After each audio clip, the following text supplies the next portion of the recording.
Previously, I reported on an incident of rhabdomyolysis that occurred with the Tufts University lacrosse sports team. There is an update to this. You're looking at what they call an executive summary, which was put together by a third party that looked at the incident and summarized it and gave some recommendations and some insights. And you can stop the video at any time and take a closer look at what's said. I'm just going to summarize this. So what it looks like here is that after returning from a summer break, it says the Tufts University's men's lacrosse team and 2 additional students participated in a workout. It was led by a third party who is a recent Tufts University graduate and former lacrosse team equipment manager who is now apparently a Navy SEAL. Now, this incident took place in 2024, and they're stating that the director of sports performance invited this individual to lead a conditioning session with the men's lacrosse team. They're also saying that this individual prepared the workout based on his experience with Navy SEAL training, and that the Tufts University sports performance director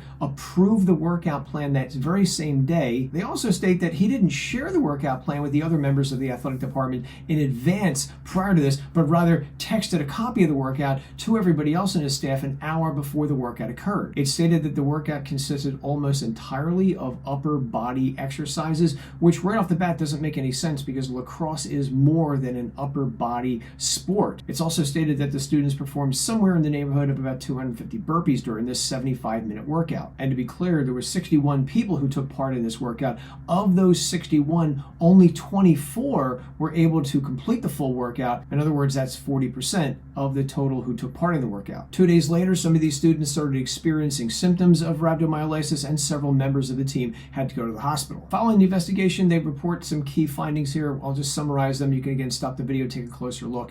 So they're saying that the lacrosse team members and the coaches revealed that there was a strong Navy SEAL influence over the lacrosse team with workouts, and they described that as being both physically and mentally challenging. That I find interesting. Why is a Navy SEAL mentality being applied to lacrosse players? They also point out here that at the time of the workout, Tufts University did not have an official policy for vetting third-party individuals from interacting with students. In other words, the person who led the Navy SEAL type workout didn't appear to go through any vetting process to make sure the individual had appropriate credentials that would qualify this person to lead a group exercise class like this. They go on to state that the Navy SEAL workout that was done did not follow the principles of acclimatization that are necessary to avoid injury during training. Acclimatization is fancy talk for getting used to the thing that you're going to be doing. Oh, and by the way, acclimatization, that's fancy talk for getting used to the temperature, the ambient temperature that you're working out in. Also, the workout wasn't phased in gradually. These students weren't told the workouts that they were doing beforehand. They didn't know about the exercises, the reps, the sets,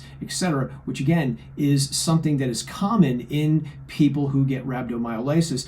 To summarize in a nutshell, rhabdo happens when you do a lot of stuff that you're not used to doing. These were lacrosse players. They are not Navy SEALs. Even though they were athletes, they are athletes, doing Navy SEAL workouts are very different than workouts that would be done by a lacrosse team. I also want to point out in some areas of the mainstream media, they mentioned that the person who led this Navy SEAL workout with the lacrosse players was unqualified. Technically, we're not sure about that because they do state that the person who led the workout declined to be interviewed. So we don't know what the person's educational background is or whether they had any fitness certifications, etc.